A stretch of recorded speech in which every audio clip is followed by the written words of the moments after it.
For her misdemeanor, the girl was sentenced to exactly 1 minute. After the sentencing equipment was attached, an enforcer squeezed eye drops into her eyes. She immediately lost consciousness and entered a virtual prison. The girl slowly stood up and found herself in a small, dark room with no exits. Her only companion was an electronic screen. She would be released after the 365th day, though in the real world, only 1 minute would have passed. To help the brain adapt to this time concept, the prison provided daily meals. As long as she maintained real-world living habits, her brain would function normally. Besides meditation, writing was the only way to pass time here. This prison not only lacked other inmates, but even guards to deliver food. Normal people couldn't withstand such isolation. Every night at 8 p.m., the electronic screen would turn off until the next morning. The journal that had been damaged yesterday was restored, and the daily food rations were replenished. The second day of her sentence began. She was utterly bored, even forgetting her own existence. She could only grip the sharp steel plate with all her strength, the intense pain providing her slight relief. As days passed, she finally found ways to kill time.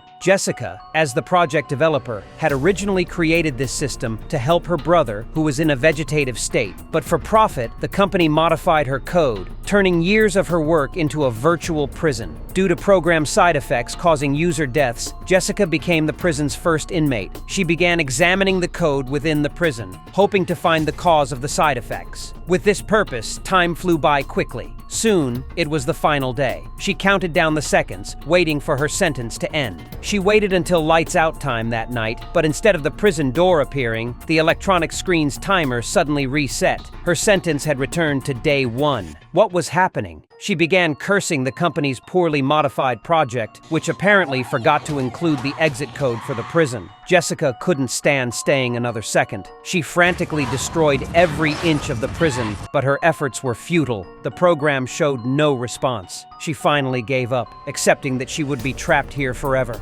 Unexpectedly, in this completely sealed, dark room, a breeze suddenly blew from the food storage cabinet. She went over to investigate carefully and found a gap. With a little force, she easily opened the steel plate. After crawling through the hole, she discovered she was in an abandoned warehouse.